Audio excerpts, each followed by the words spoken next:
Magandang araw mga kaibigan.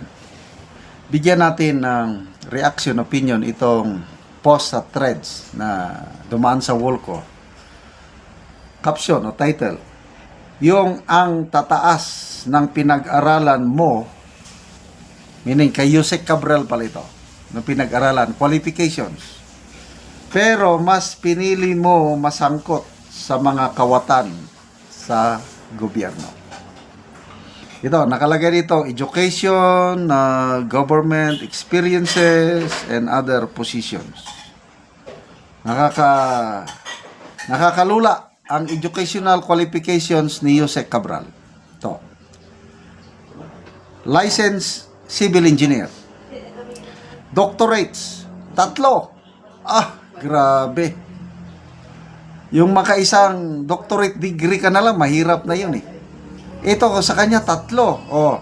Doctorates in business management, public administration, urban and regional planning. Grabe. Master's degree 3.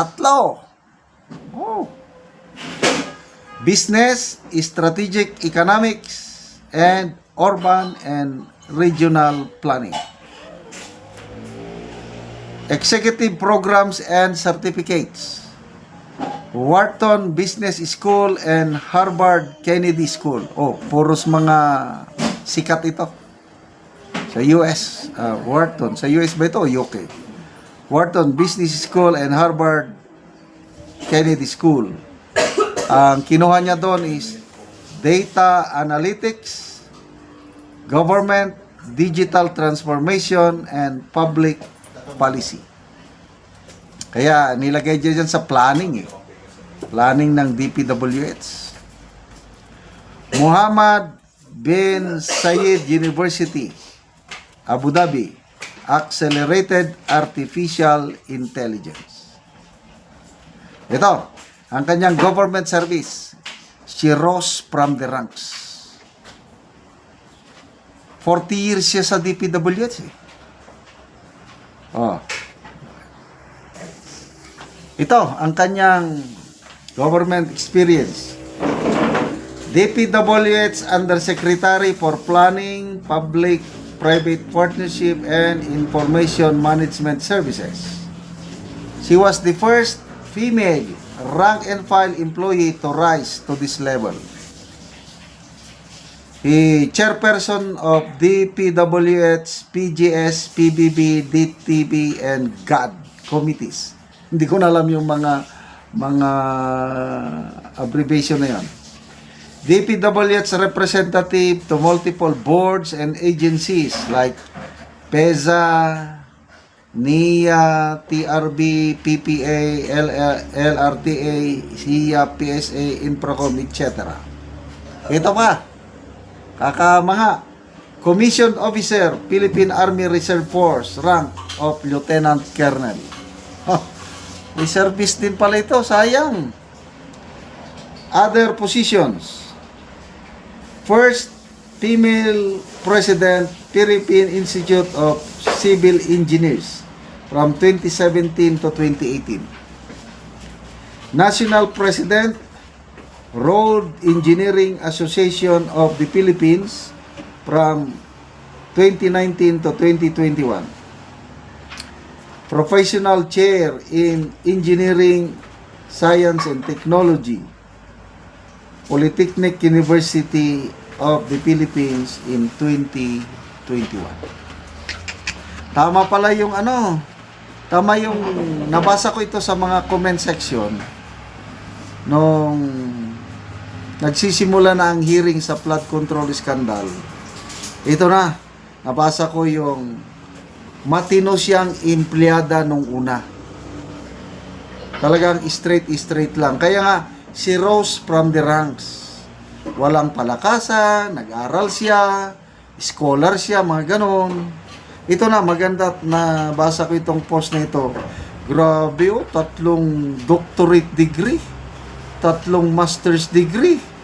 Tapos nag-aral pa sa Wharton at saka Harvard Kennedy School. So, sayang. So, lesson learned sa atin mga kaibigan. Huwag nating sayangin ang ating naipundar na legacy ba or good name. May verse sa Bible eh. Kalimutan ko anong specific verse. A good name is better than riches or material wealth or possession, ganon.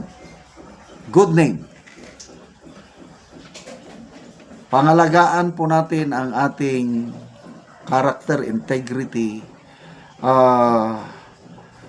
Lahat tayo natutukso yung pag-angkin ng ari-arian o salapi. Ganyan din ako nung bata-bata pa ako sa serbisyo eh. Yung ambisyon ko, 3. Gusto kong maging mayaman.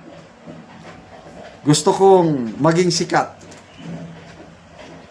Ano pa yung pangatlo? Gusto kong, nakalimutan ko na. Mayaman, sikat, at makapangyarihan. At nung tinatahak ko na yung landas na yon, wala na. Naiiba na ang aking landas. Kasi kayamanan na ang pinupuntirya ko. Kaya nakagawa rin ako ng hindi maganda. Mabuti na lang, may awa ang Panginoon na nakilala ko siya ng lubusan sa pamamagitan ng pag-aaral ng Biblia, salita ng Diyos. Kaya tinalikuran ko yung mga pangarap na yun, yung maging mayaman. Magiging Diyos pala yung pera.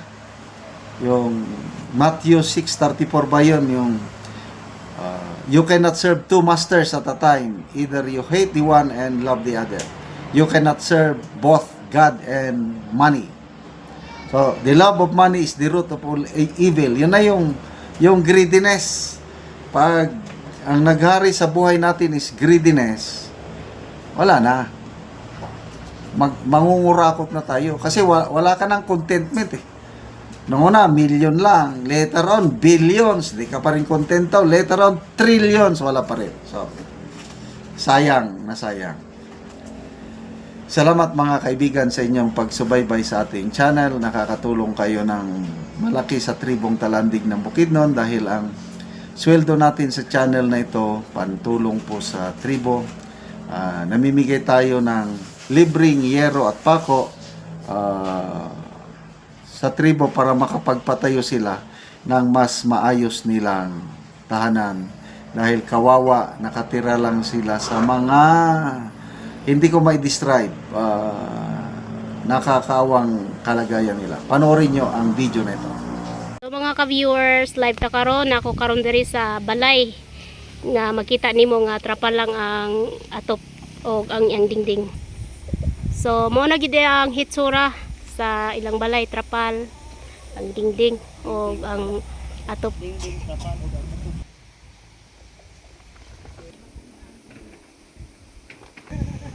So luoy kayo ang kahimtang sa balay o sa tag-iya dito sa sulod. So atong sudlon para na atong makita. So atong tanawon si ante. Ayo. Oy. Oh, mayong puntag te. So mo ni ang kahimtang nila ante diri sa sulod.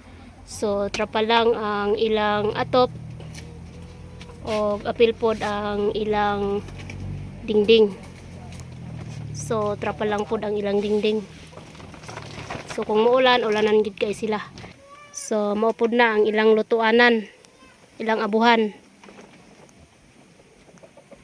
So makita gid nimo nga luoy gid sila.